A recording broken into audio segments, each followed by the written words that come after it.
সালামু আলাইকুম। স্টকে সবাইকে স্বাগত জানাচ্ছি। আজকের দিনটি সম্পূর্ণ অন্যরকম। ত্রয়োদশ জাতীয় সংসদ নির্বাচনের পরের দিন। বিএনপি অলমোস্ট ২২২ আসনে জিতে গেছে। সো বিএনপির কাছে আসলে চাওয়া অনেক, অনেক, অনেক চাওয়া মানুষের।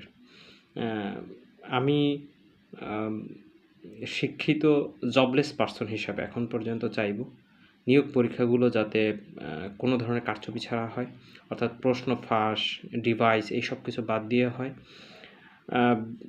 আবেদনকারীদের থেকে টাকার যেই হারটা এখন আছে এটাই স্থায়ী রাখা অথবা আরেকটু শিথিল করা, কিংবা পরীক্ষাগুলো স্বচ্ছভাবে নেওয়া, নিয়োগগুলো স্বচ্ছভাবে নেওয়া। ভাই, বাংলাদেশকে আগায় নিয়ে যেতে হলে শিক্ষিত মেধাবী ছাত্রদেরকে চাকরির সুযোগ দিতে হবে এবং এই জায়গাটা পিওর রাখতে হবে।